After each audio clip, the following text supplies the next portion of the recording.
Hi again mga future RNs! This is the third in a series of Nursing Informatics Theory videos. And for this video, ang topic ay Swerian's model.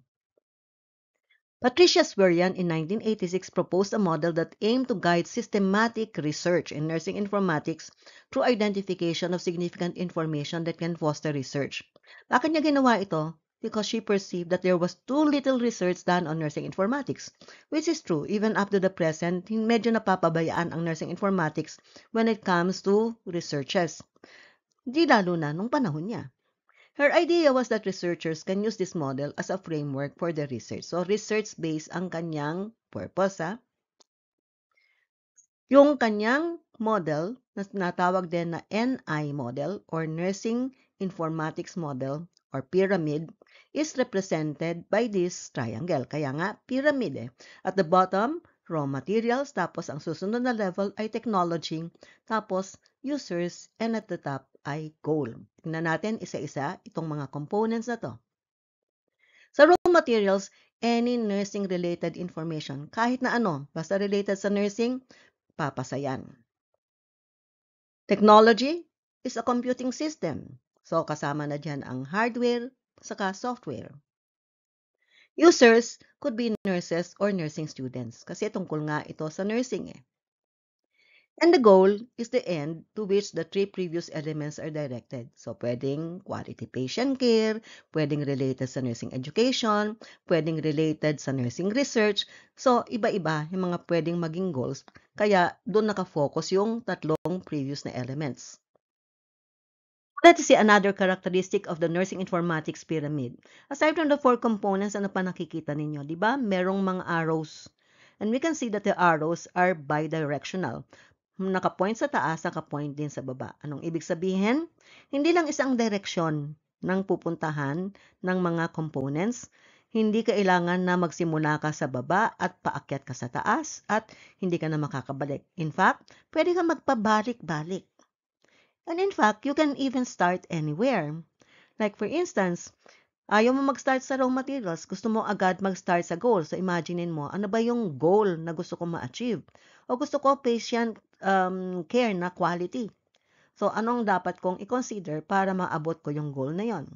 So you can also start with the users. You can start with the technology.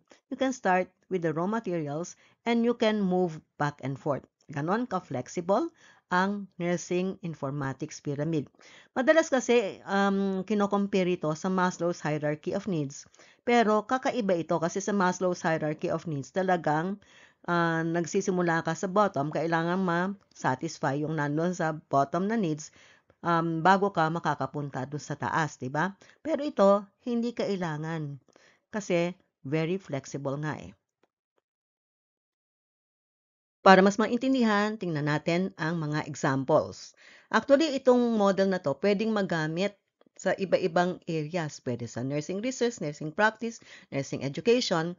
But since it was intentionally intended for nursing research, I'm going to give examples that maintain consistency to the original intention.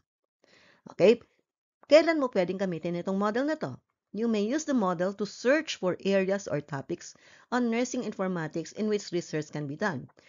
Gusto mo gumawa ng research, pero wala ka pang problem in mind. So, mag-iisip ka, ano kaya ang magiging topic ko? So, pwede mong gamitin itong model. So, for instance, raw materials, patients' data. Technology, computing system. Users, yung healthy members, and goal, quality patient care. So, for instance, nagsimula ka sa goal. Gusto ko yung research na mag-i-improve ng quality patient care. So, ano kaya tungkol sa quality patient care ang pwede mong i-research? For instance, meron na bang enough na indicators para ma-assess ang quality patient care? Pag sinabi natin indicator, yung listahan ng or criteria na pag nami-meet itong criteria na to ay masasabi natin na merong quality patient care. Kung ikaw ay interested yan, okay, maghanap ka ng literature. Enough na ba yung mga available na criteria for quality patient care? Satisfied ka ba? Or meron ka bang something different in mind? So, isa yan. Pwede ka mag-focus dun sa users. So, for instance, mga nurses o mga nursing students. Ito bang mga nursing students na to ay meron ba silang nako-contribute sa quality patient care? O baka barrier ba sila sa quality patient care? Kasi nagkakaroon sila ng mga errors. Ba? So, pwedeng isang topic yan. Technology naman sa computing system. For instance, yung mga ginagamit na computing system, familiar ba lahat ng mga users o mga personnel dito sa computing system na to? Ito ba ay efficient at effective? O nagbabag down ba? Pag mahina ang internet, nakaka-function ba? Pag nagkaroon ng brownout, nakaka-function ba? And so on. May mga backups ba siya? How secure are these computing systems? So, yan ay another topic, di ba? Raw materials naman, patient's data. Meron bang security rin no, sa patient's data? Paano ang procedure ng pag-enter nila ng patient's data? Paano nakakasiguro na accurate yung patient's data? Meron bang periodic na evaluation of the patient's data that have been entered into electronic patient records? So these are examples of topics na makikita mo ay pwedeng mag-emanate from each of the components. Pag naghahanap ka ng topic, isa-isahin mo lang itong mga components na to at mag-isip ka, baka naman may maiisip ka na magandang topic na makaka-contribute sa nursing informatics.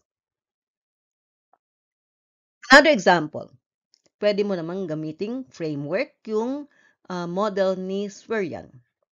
Ang research title, ang iyong ginagawa is the effect of electronic patient records on multidisciplinary communication. Kasi di ba, isang communication means itong mga patient records, whether it is written or electronic, nababasa yan ng mga different members of the health team. Kaya ito ang way na makakapag-communicate sila. Tapos sila ay nag-e-enter ng kanilang mga observations, kaya lahat ng members ng health team ay pwedeng ma-access itong information na to. So, effective ba yung electronic patient records sa communication among the different members of the team? So, anong mga raw materials na pwedeng kailangan dyan? Siyempre, para ma-judge mo kung effective, kailangan mabasa mo yung mga data in electronic patient records kasi malinaw ba ang pagkakalagay doon sa patient's records? Maiintindihan ba ng lahat na kailangan makaintindi? Ang advantage ng electronic patient records ay hindi nakarely ito dun sa handwriting, di ba? Kasi ang isang common complaint sa mga written na charts, iba yung mga handwriting ng doctors ay ang hirap basahin. Pero at least ito, sa electronic patient records ay legible. But its legibility is not just the whole thing. There are other aspects, such as for example, yung articulation, yung gamit ng mga different words. Ito ba ay very objective at malinaw dun sa magbabasa? Assessment of healthcare professionals of their own and others' communication when using electronic patients' records. So, pwede ka mag-gather ng data na ano ang tingin nila sa sarili nilang communication. Ano naman ang tingin nila sa communication ng ibang members ng health team. And how its use affects their communication. Ano ang tingin nila sa epekto ng paggamit ng electronic patient records on how they are communicating? Nakakatulong ba or nakakahinder ba? Sa technology naman, pwede kang mag-study about the computer system in Hospital X. So, na-mention ko na, like for example, how efficient and how effective are the systems in a particular hospital. Users are all healthcare professionals and students who use electronic patient records. So, pwede kang mamili kung sino ang isasali mo dito sa iyong study. Sa goal naman ay optimal interdisciplinary communication. Kasi nag-evaluate ka ng multidisciplinary communication pero ang iyong end talaga, pinaka-goal mo ay maging improved at optimize ang multidisciplinary communication. Kasi pag na-evaluate mo na mababa ang level ng effectiveness, pwede mong ma-identify ano yung mga factors na nag-ihinder sa effectiveness at pwede kang gumawa ng action plan para ma-improve itong multidisciplinary communication. So, this means ma-optimize yan. So, yon ang isang means din na ikaw ay makaka-contribute sa nursing informatics kasi mag-i-improve yung system na ginagamit sa nursing informatics. Tapos, nadadagdagan ang kaalaman.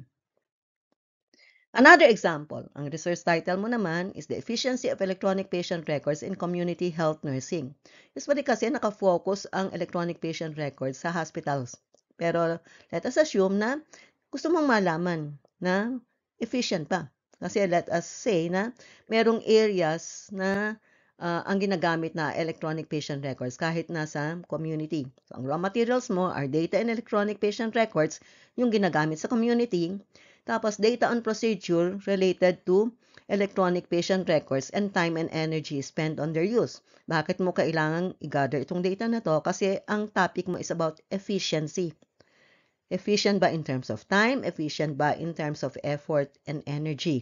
Kaya gusto mo malaman paano ba nila ginagawa yung paggamit ng electronic patient records sa community setting. Technology mo ay computer system at pwede ring isama yung mga devices na ginagamit ng mga nurses. Kasi commonly, hindi naman nila dala yung computer pag sila ay nag-home visit, for example. So, nakarely sila sa phone. Anong software ang ginagamit? Anong mga apps ang naka-download sa phone nila? At paano nila ginagamit? At ito ba ay efficient? Ang users ay community health nurses who use electronic patient records. Tapos, ang goal nito, pag ginawa mo tong research na to, ay pwede maging efficient ang use of electronic patient records in community health nursing. Reason kung bakit baka aabot itong goal na to, kasi again, ine-evaluate mo yung efficiency eh. So, pwede ka maka-identify ano yung mga aspects na dapat na i-improve at ano ang dapat na i-retain. In that way, the best ay mariretain at yung mga pangit na aspects ay pwedeng mapalitan. So, pwede ka gumawa ng mga recommendations para mapalitan itong mga pangit na aspects. So, ito yung mga examples of application of the NI pyramid or the Nursing Informatics Pyramid formulated by Patricia Spurrian. So, that's it. Now, click the subscribe button.